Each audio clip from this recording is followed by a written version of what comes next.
Primeiramente, eu gostaria de agradecer imensamente o convite da Márcia, né, para estar aqui nesse momento. Como a Vanessa falou, eu faço parte do projeto Predicar desde 2008, né, então a minha história se mistura um pouquinho, né, com a história do projeto Predicar. E, assim, estou aqui hoje com muito respeito, né, e considerando tudo que o projeto Predicar, né, tem de importante, assim, quanto que o projeto Predicar foi importante na minha formação, né, não só acadêmica, mas também na minha formação enquanto ser humano, né. Então, no projeto Predicar, eu aprendi muito com a Márcia, né, eu tenho, assim, uma admiração imensa pela pessoa que ela é, pela forma que ela conduz o projeto, né, então, enfim, né, vamos à apresentação. O título hoje, né, é o que se espera da relação ciência, o que se espera da relação ciência e ensino em termos de personalização, né? Eu sou professora da Rede Pública Estadual do Rio de Janeiro, né? E pensei a apresentação hoje da seguinte forma. Primeiramente, né, nós vamos falar um pouquinho sobre como entendemos a impersonalização discursiva, né, esse momento de contextualização. Num segundo momento, né, de problematização, vamos pensar um pouquinho, né, nessa questão do ensino da impersonalização discursiva. No terceiro momento, né, de olho na ciência, vamos falar sobre algumas estratégias de personalização que são estudadas aqui no âmbito do projeto Predicar, e alguns breves resultados. E, por fim, né, colocando em prática, a gente vai sugerir, né, propostas de atividades e vamos refletir um pouquinho mais também sobre essa relação entre ciência e ensino. Mas antes, né, falo um pouquinho aqui da minha trajetória no projeto Predicar, né. A gente apresentou, né, no ano passado, no Festival de Conhecimento, um painel temático, né, ali Predicar há quase 20 anos, em que nós falamos um pouquinho da nossa experiência com o trabalho de dados linguísticos e nós apresentamos também a nossa pesquisa. E eu trouxe esse quadro aqui, né, que eu apresentei nesse painel, que fala um pouquinho das minhas fases ali no projeto Predicar, tá bom?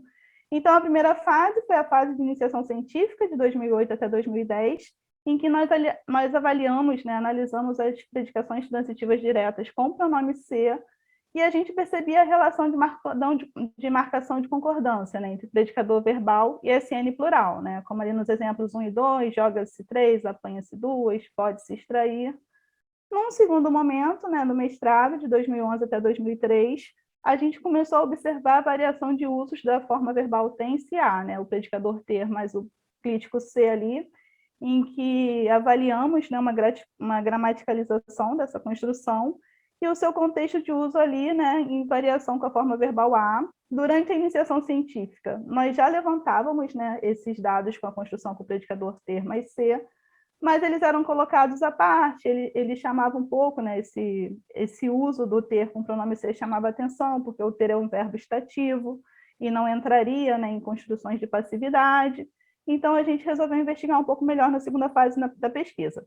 E a terceira fase, né, concluída em 2022, agora recente, né, no dia 4 de fevereiro, eu defendi, nós trabalhamos com a variação de usos, né, de acordo com o arcabouço teórico socioconstrucionista, né, de 3 construções. A primeira, com o predicador transitivo direto mais pronome ser, né, como ali no exemplo 5 observa-se.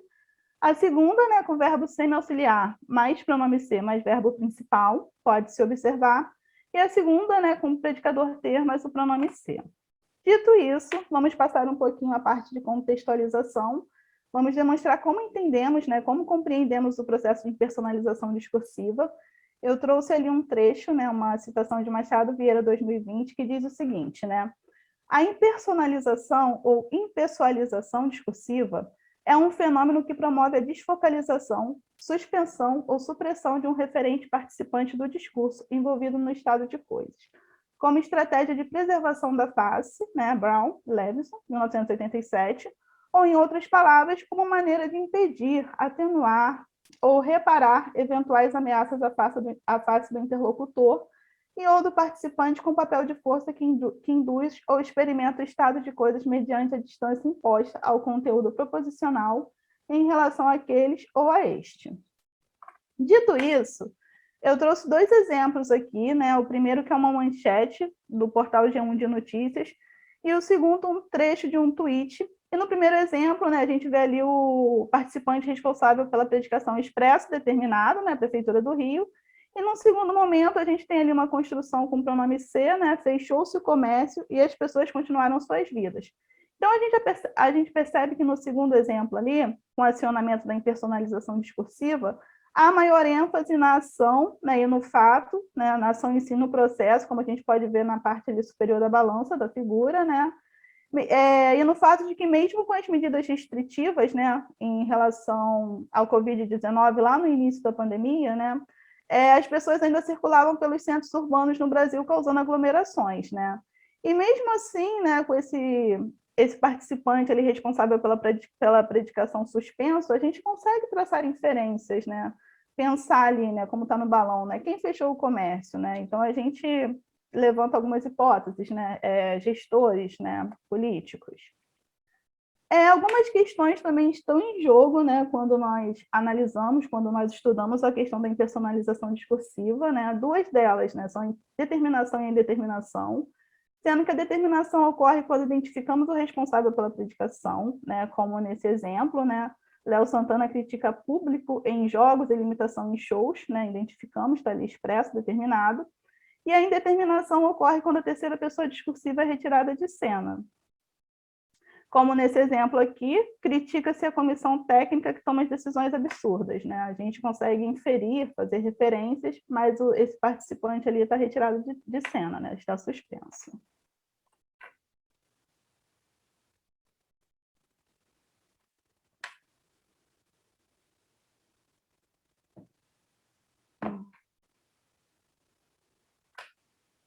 Duas questões também importantes para a gente pensar o ensino de impersonalização, né? É a questão da personalização e da impersonalização.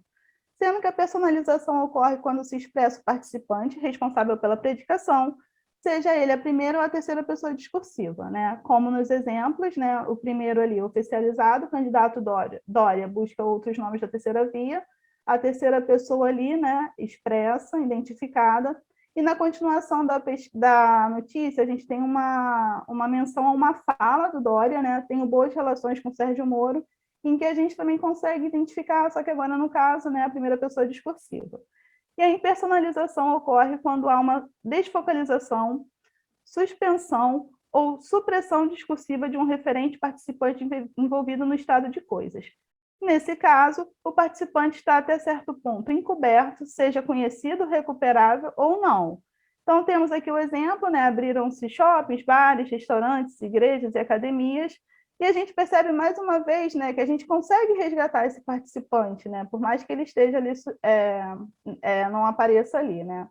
E a gente pode pensar em políticos, gestores, né, prefeito, governador do Rio de Janeiro. Pensando agora no ensino, né, na sala de aula, a gente percebe, né, que há muita ênfase à questão da impessoalidade gramatical, né, ou seja, listam-se contextos de oração sem sujeito e os usos de verbos impessoais em que não há projeção, né, à predicação de um participante força indutora, como nos exemplos ali, né, verbos que expressam fenômenos da natureza, né, choveu no Rio de Janeiro, passagem de tempo, faz 5 dias que não vejo Maria, e o verbo haver, né, com esse sentido existencial, há muita gente na festa. E em relação à indeterminação, listam-se normalmente nos livros didáticos, na seção de apresentação de tipos de sujeito, duas possibilidades de ocorrência de sujeito indeterminado, verbo na terceira pessoa do plural, e o uso do pronome ser associado a um verbo intransitivo, transitivo indireto ou de ligação, como nos exemplos, né, esqueceram um livro em cima da mesa, precisa-se de funcionário, vive-se bem nas grandes cidades e aqui se está feliz. Mas sobre o assunto, né, nós também apresentamos um painel temático, esse no Festival do Conhecimento de 2020, né, em que apresentamos a nossa pesquisa com uma linguagem acessível ao público em geral, não somente a estudantes, né, pesquisadores, a profissionais da área de letras e linguística, né. E nós falamos um pouquinho, né, sobre essa dinâmica, né, de observar como que o nosso assunto, né, o nosso tema, costuma ser visto, ser abordado em sala de aula, e o que as nossas pesquisas dizem, né, sobre os temas ali. Então, também vale a pena, é um painel bem legal. Pensando nessa abordagem em sala de aula, né, nós nos perguntamos ali, né, em personalização, né, a gente percebe que há um enfoque, né, na opacificação da terceira pessoa discursiva, né, no caso da indeterminação.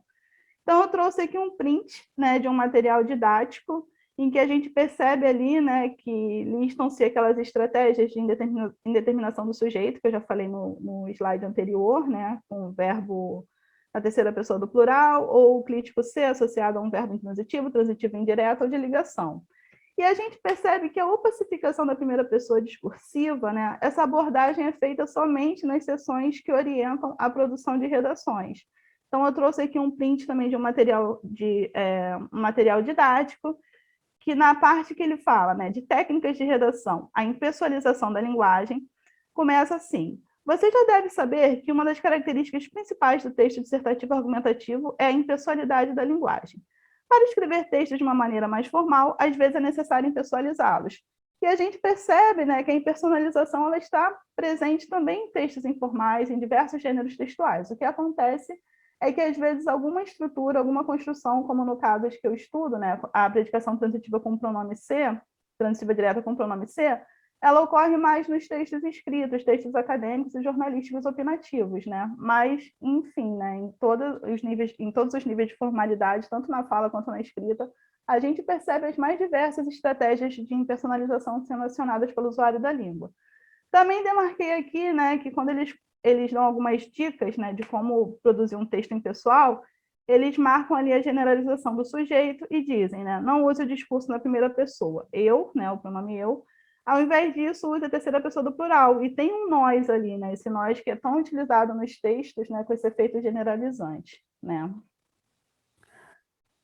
Sobre os estudos tradicionais, eu trouxe aqui algumas observações feitas por Rocha Lima, na sua gramática, né?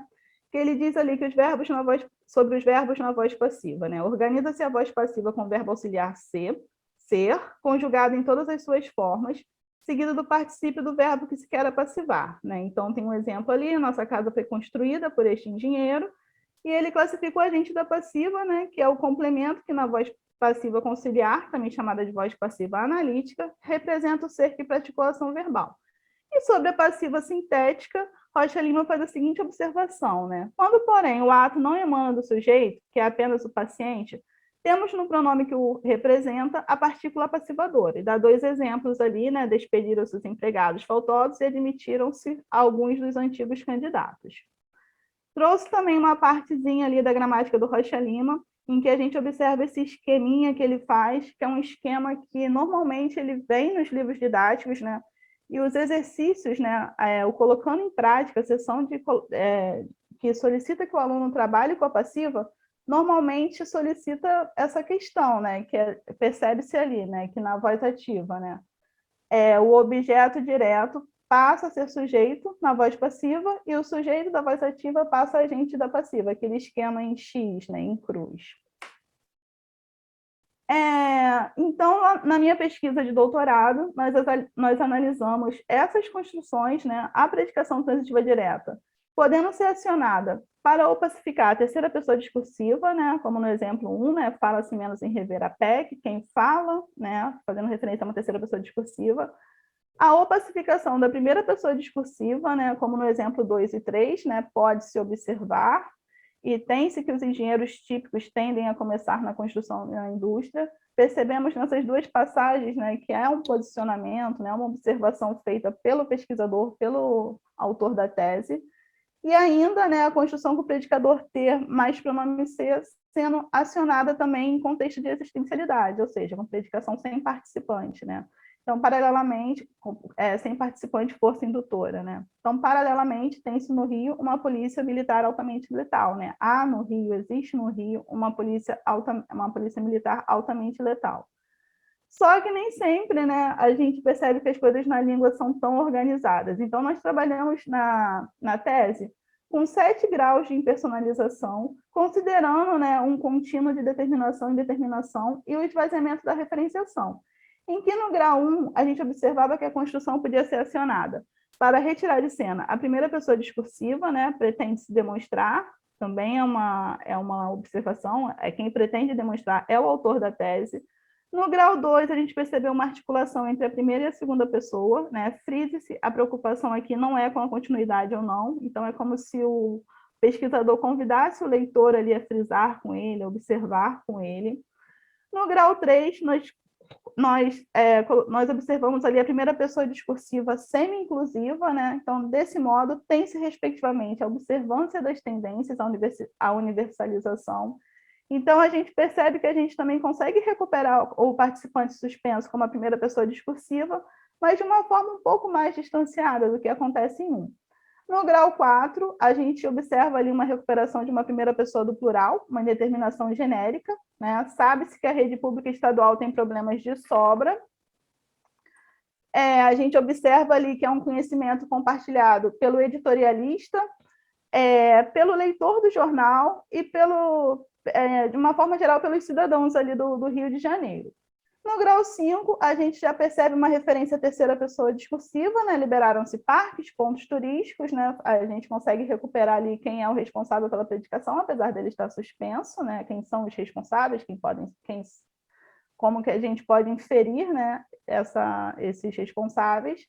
E no grau 6 e no grau 7, nós percebemos o esvaziamento da referenciação, né? No grau 6, a gente tem uma predicação sem ação humana, né? Assim criou-se uma geração que supostamente só sabia falar português, né? A gente não tem uma força ali controlando, é uma situação que foi se estabelecendo, né? E no grau 7, né, a sentença existencial, né, nesse empreendimento, tem-se, né, há um estuário das singularidades. Dito isso, né, nós fizemos uma articulação entre esses graus, né, e uma imagem, uma figura de Machado Vieira 2021, em que a gente consegue perceber ali que nesse processo de impersonalização discursiva, né, podem estar envolvidos, né, locutor mais interlocutor mais outros, todos virtuais, locutor eu exclusivo, outros virtuais, locutor eu semi-pseudo-inclusivo, mais interlocutores e ou outros virtuais, locutor eu inclusivo mais interlocutores e o locutor eu participante indutor.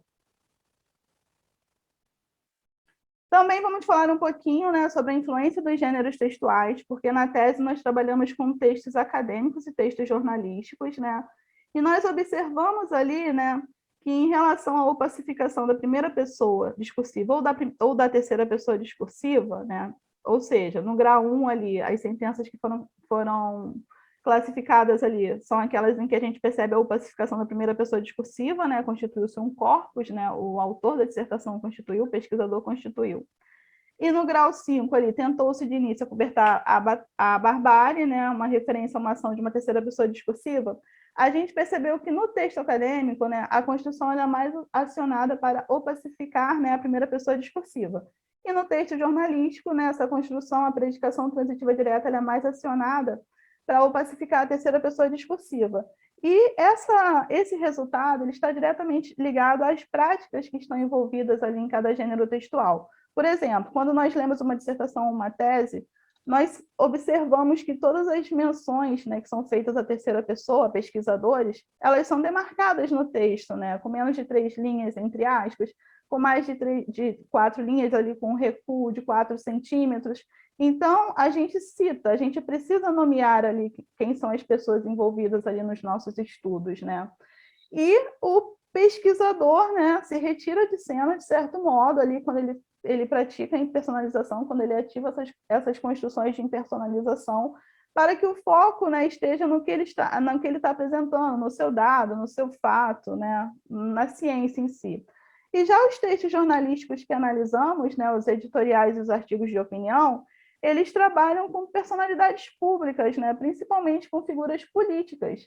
Então, quando os autores ali, né, quando o editorialista, o articulista, ele aciona as construções, né, de certa forma ele está preservando a sua face, a face do jornal, e sabendo, né, tendo consciência de que essas figuras ali que estão impersonalizadas, elas podem ser recuperadas pelo leitor, né, ou pelo contexto linguístico ali, ou pelo entorno do texto, ou pelo conhecimento de mundo, né, que é compartilhado ali entre coenunciadores.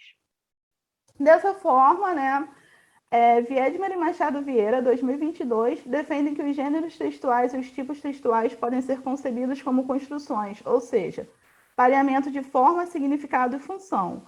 Dessa forma, né, é importante enfatizar a necessidade de uma teorização construcionista de cunho cognitivista que situe e reconheça que as construções lexicais ou gramaticais se envolvem em subgêneros do discurso, transformam-os e são transformadas por eles, e assim fazendo com que os encare como formas convencionalizadas socialmente de que os falantes se valem para produzir, interpretar enunciados, que eles memorizam como subesquemas cognitivos e ou reconhecem como unidades, né, como configuração formal e funcional. Também acreditamos, né, que é importante a gente observar esse movimento da impersonalização discursiva na sala de aula, em sala de aula da seguinte forma, né? Então, a gente acredita que um importante passo para tornar o ensino da impersonalização discursiva mais coerente, né, seria considerar o processo de indeterminação como uma subcategorização da impersonalização discursiva, né? Este fenômeno deve ser abordado de forma ampla, considerando as pessoas discursivas envolvidas no ato comunicativo, e a partir da perspectiva de um contínuo, em termos de referencialidade, a saber, impersonalizada determinada, impersonalizada determinada, e um meio termo, né, graus intermediários. Agora eu vou apresentar rapidamente 3 pesquisas que são desenvolvidas no projeto Predicar, que dialogam diretamente com a minha. Elas vão apresentar a sessão daqui a pouquinho, né? Elas vão poder explicar um pouquinho mais sobre a pesquisa delas, né? Então, a primeira é a da Ravenna, né? A pesquisa que ela defendeu ali no mestrado, que são as expressões de passividade com verbo semi-suporte mais SN, né? Então, ela percebe que essas construções, elas projetam um cenário de face negativa, bem como as relações associativas dissociativas, né, entre pareamento acionado para enunciar predicações em que se perspectiva discursivamente a passividade de um dos participantes, né? Então, ela trabalha construções como levar um gol, tomar um gol, sofrer um choque, receber um choque, ganhar um choque, né? Como no exemplo ali, o jogo ficou aberto e no último minuto a gente levou um gol, né? Então, tem essa característica da passividade ali, essas construções, e a gente não sabe quem marcou o gol, quem foi o jogador, quem foi o time, né? E agora, no doutorado, a Ravenna também tá observando, né, o uso dessas construções, dessas expressões de passividade no espanhol. A Débora trabalha com predicadores complexos, né, com verbo auxiliar, né, como ser mais predicador no particípio, estar mais predicador no particípio, ficar mais predicador no particípio, e os predicadores complexos com verbo semi-suporte, como sofrer mais SN, ter mais SN, receber mais SN, ganhar mais SN. E ela percebe, né, que há nas variedades do português, a Débora aqui, né, nesse trabalho, ela apresenta dados do português brasileiro, mas ela também já está levantando dados do português europeu, do português de Macau, se eu não me engano, e de Moçambique, né? Então, ela percebe que há nas variedades do português uma metaconstrução de predicação de passividade em que estão alinhados por similaridade predicadores complexos de passividade oriundos de padrões construcionais com verbos auxiliar e com verbo suporte. E também tem a pesquisa da Stephanie, né, que ela trabalha, né, ela está analisando construções como há quem diga, tem quem diga, há quem diz, tem gente que diz. E eu anotei aqui, né, que ela percebe uma produtividade muito grande no português brasileiro das construções, né? Há quem diga, há pessoas que dizem, que também retiram de cena, né, o participante suspenso, né? E ela, né, o objetivo dela é analisar a intercambiabilidade e a frequência no uso dessas construções que recrutam os verbos haver e ter. Então, os dados revelam que as construções com o verbo haver são produtivas na escrita de textos jornalísticos e também nos textos de diversos domínios discursivos, né, acessados na internet, né, via o Sketch Engine. Por fim, né, estamos caminhando aqui para a parte final. A gente vai pensar, né, em problemas e propostas, né? Então, quais são os principais problemas ali no ensino da impersonalização discursiva? Como a gente viu, né, comumente são abordadas nos materiais didáticos apenas 2 estratégias de determinação, né, o verbo na terceira pessoa do plural, ou o pronome ser associado a um verbo intransitivo, verbo de ligação, verbo transitivo indireto. E pouco se fala sobre a possibilidade de opacificação da primeira pessoa discursiva, né? Nos livros didáticos em geral, né, somente na parte de produção textual são listadas estratégias para deixar um texto mais impessoal, mas o aluno ele não é levado a ver, né, a observar ali no momento que ele está analisando, no caso, o meu objeto de estudo, as construções passivas, ele não é estimulado a ver que aquela construção pode ser utilizada, né, para desfocalizar o participante ali, né? A gente percebe um enfoque muito grande na abordagem sintática. E somente na parte de produção textual, né, são listadas algumas estratégias, né, como se o ensino tivesse desassociado, né? E as nossas propostas são, né, primeiramente, apresentar aos alunos a perspectiva ampla da impersonalização, processo no qual pode ocorrer a opacificação, demoção, desfocalização das pessoas discursivas, e a indeterminação dessa forma, né, é interpretada como uma subcategorização do processo de impersonalização. E desatrelar, né, o ensino da indeterminação da função sintática de sujeito, e dessa forma apresentar em sala de aula diversas estratégias de impersonalização, inclusive os casos de sujeito expresso, mas com referência indeterminada. Então, a gente acredita que seja interessante, né, a gente pensar em todas as estratégias de personalização discursiva, né, mapear essas estratégias em sala de aula, trabalhar com diversidade de gêneros textuais, mas partir daquelas, né, que já são mais abordadas, né, que é o verbo na terceira pessoa do plural, né, o uso do verbo na terceira pessoa do plural e o uso ali do verbo transitivo direto, verbo de ligação ou verbo intransitivo mais pronome ser. Articulando, né, com outras que podem ser encontradas, né, sempre pensando nessa perspectiva de um contínuo de indeterminação, determinação, e também acrescentando, né, essa predicação transitiva direta com o pronome ser.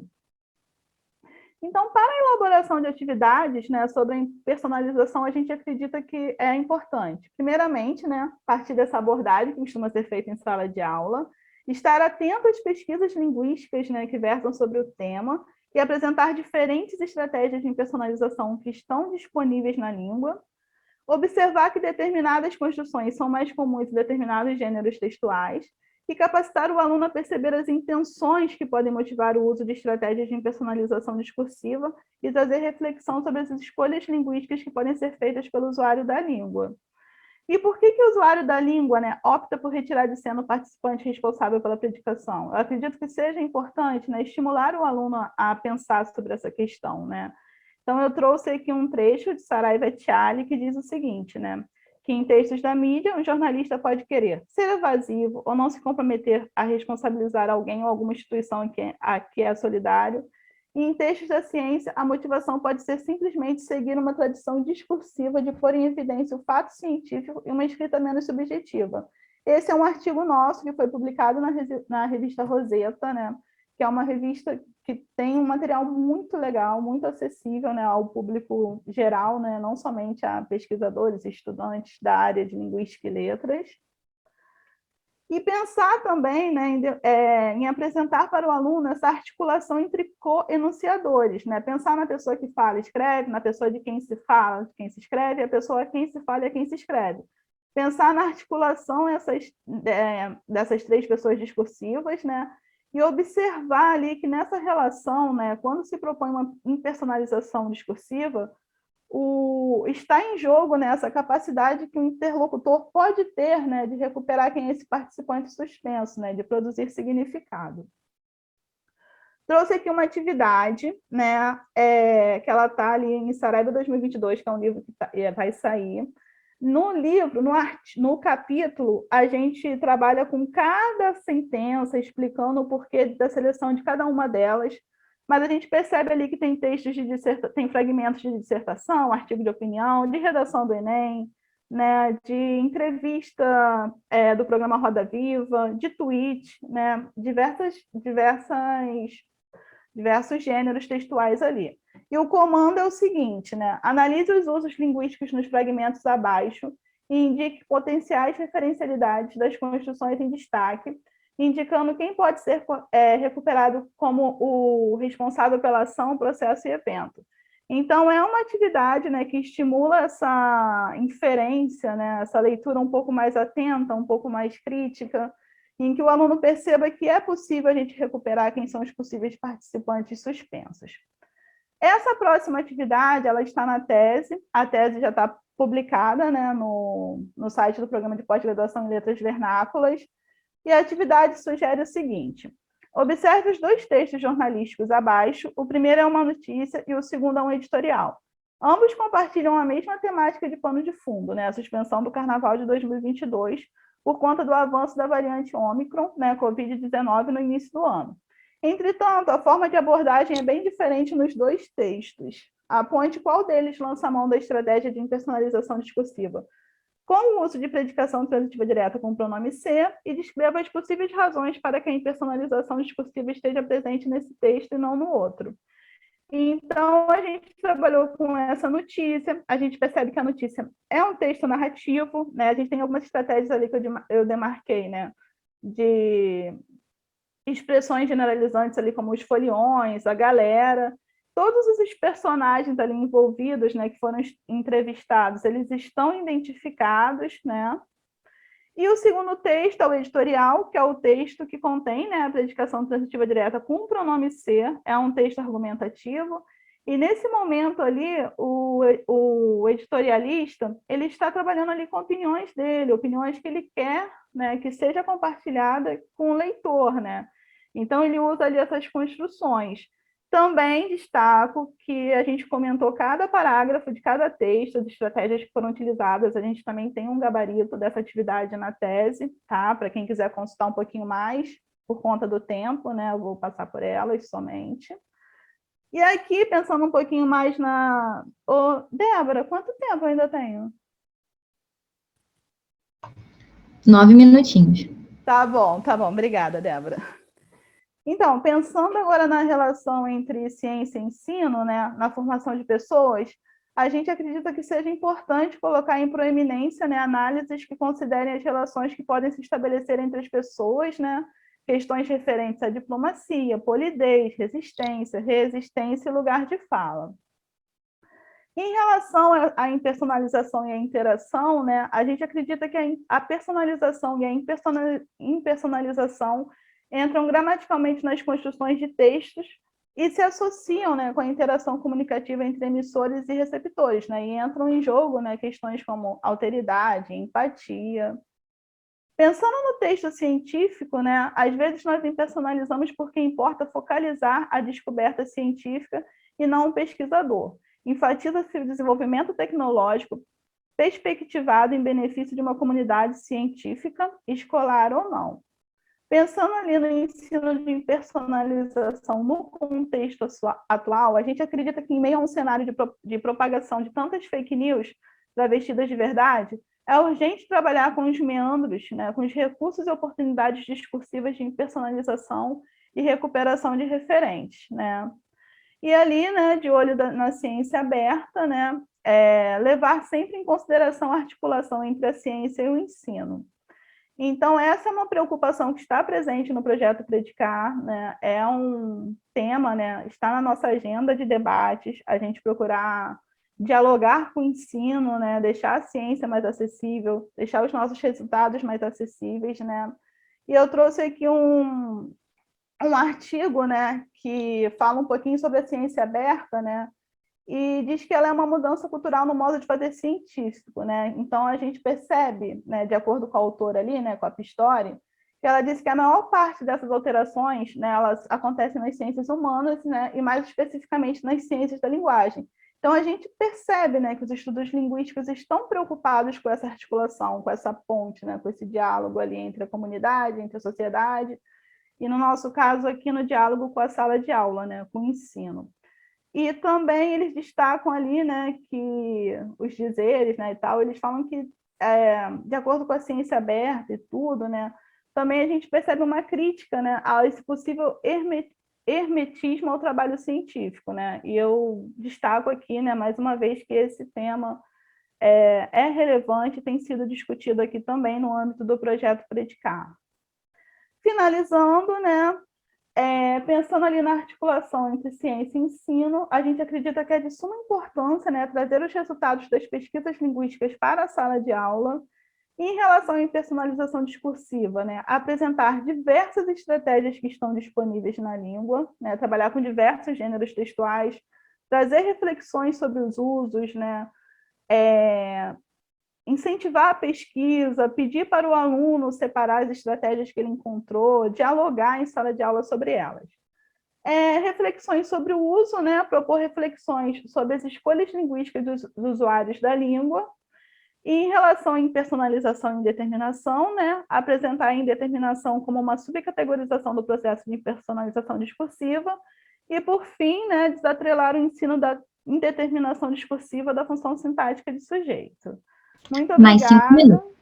Tá, terminei. Muito obrigada, né? Mais uma vez, deixo aqui o meu agradecimento ao Projeto Predicar, a todos os amigos, a todos os companheiros, e destacar o crescimento que eu tive aqui, né, nesses anos todos participando do projeto. E algumas referências e o meu contato. Obrigada.